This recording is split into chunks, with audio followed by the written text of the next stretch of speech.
We're solving the International A-Level Physics Unit 3 of January 2026. And in this video, we'll be solving the last two questions, question 3 and 4. Question 3 says, a student investigated the efficiency of the small 9-volt DC electric motor shown in the photograph. The axle turns when the motor is connected to a power supply. Okay. The student determined the electrical power input to the electric motor. Complete the diagram to show the circuit the student should use. So electrical power is going to be voltage times current. And to measure the voltage, we need a voltmeter. And to measure the current, we need an ammeter. So we just have to use an ammeter here in series and a cell to provide the power. And we have to connect a voltmeter across this. That's it. Question B says the student set up the apparatus as shown. A 1 kg mass was suspended from the axle using string. The student connected the motor to the circuit. The student switched on the motor for a short time. During this time, the motor raised the 1 kg mass through a height L. So the motor raised the 1 kg mass through a height L here. Identify a health and safety issue and how it may be dealt with. So we're using masses here. There can be a few safety issues. The mass may fall on your feet when you're doing the experiment. So you should keep your feet away from this or place a cushion beneath the mass. And the string may break, and if it breaks, it may hit your eyes. So you should wear goggles. So I'll just write one of them. I'll just write about the mass.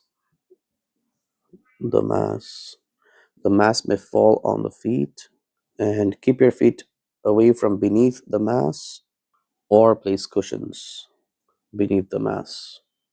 Question 2 says the student used the meter rule to measure L.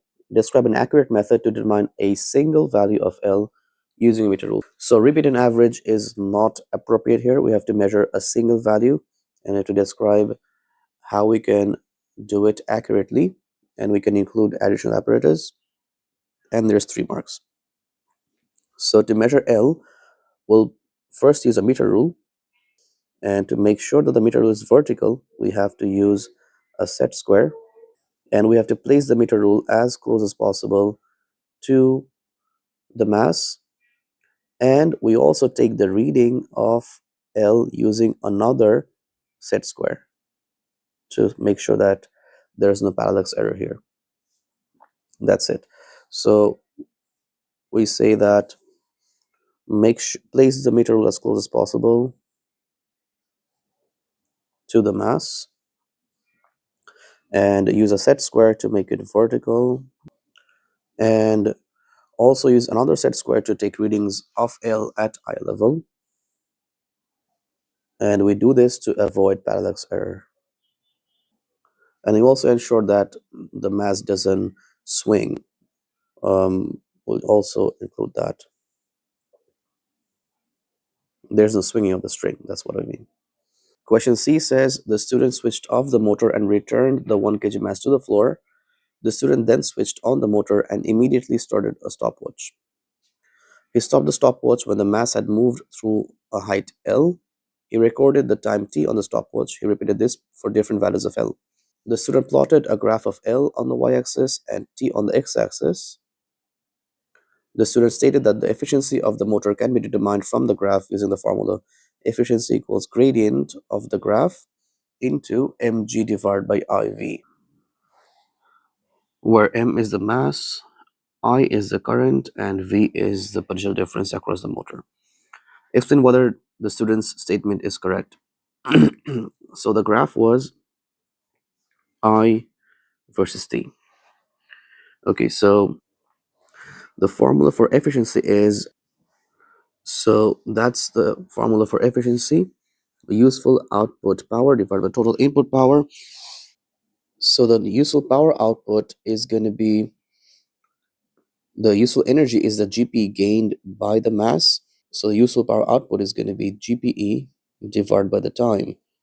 And the total input power is the electrical power input for the motor. That's going to be VI.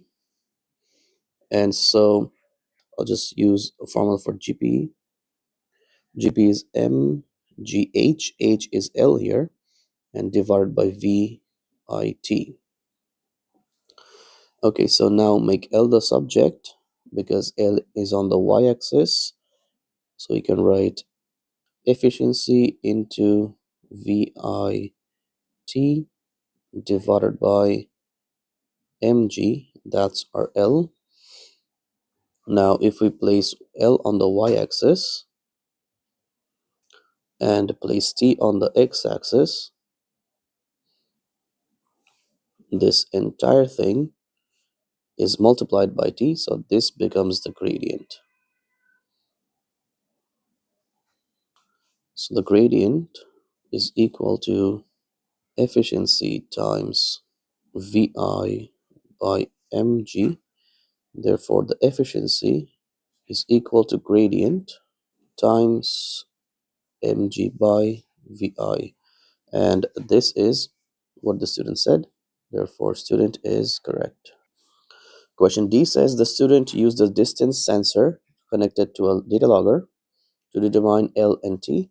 Explain why using the sensor and data logger would improve the investigation. So whenever we're using sensors and data loggers, we can take the two values simultaneously. So we'll get the value of L and the value of T at the same time. L and T values are recorded simultaneously, and so more data can be recorded, which would give us a more accurate graph.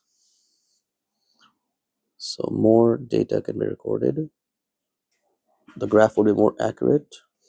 Also, there's no reaction time. Also, no human reaction time. Question 4 says the de Broglie wavelength lambda of electrons is related to the velocity by the formula this, where h is the Planck's constant and m is the mass of the electron. The table shows measured values of lambda and the corresponding values of 1 by v, and you're asked to plot a graph of lambda on the y-axis against 1 by v on the x-axis, on the grid opposite. So we're given a grid here and we want to plot the graph of lambda versus 1 by v.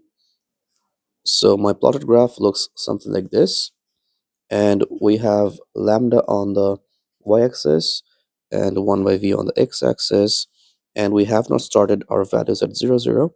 We start at 0 0.8 to 1.5 and from 5.5 onwards because we did not have any data before these values. And we're now asked to determine the gradient of the graph.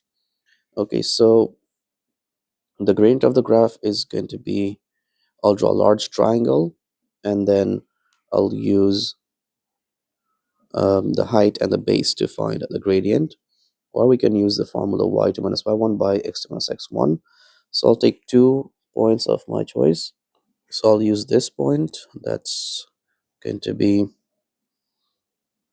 1.35, and that's 1.35, and that's going to be 9.5, 9.6, 7, 8, 9.8, and I'll take another point I'll just take this point, that's 0 0.8 and 5.5, 6, 7, 5.75. So those are our 2 points, 1.35, 9.8, and 0 0.8 and 5.75. So the gradient is going to be y2 minus y1, just use 9.8 minus 5.75 divided by 1.35 minus 0 0.8, and this comes out to 7.36. So 7.36.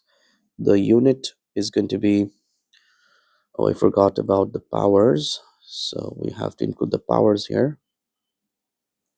So the y-axis was 10 to the power minus 11,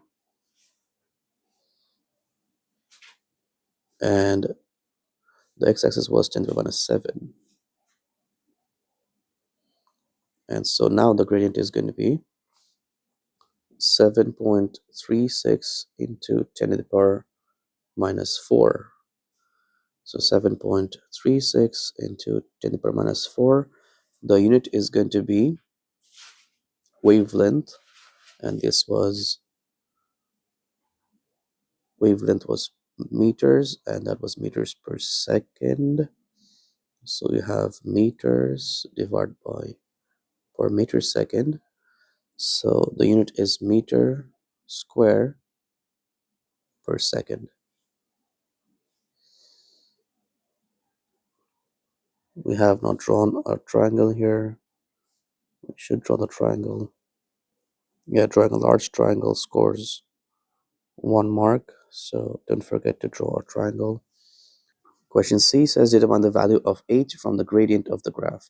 So the formula was lambda equals h by mv, and we have plotted a graph of lambda against 1 by v. So this was our y-axis and that's our x-axis. So this should be the gradient.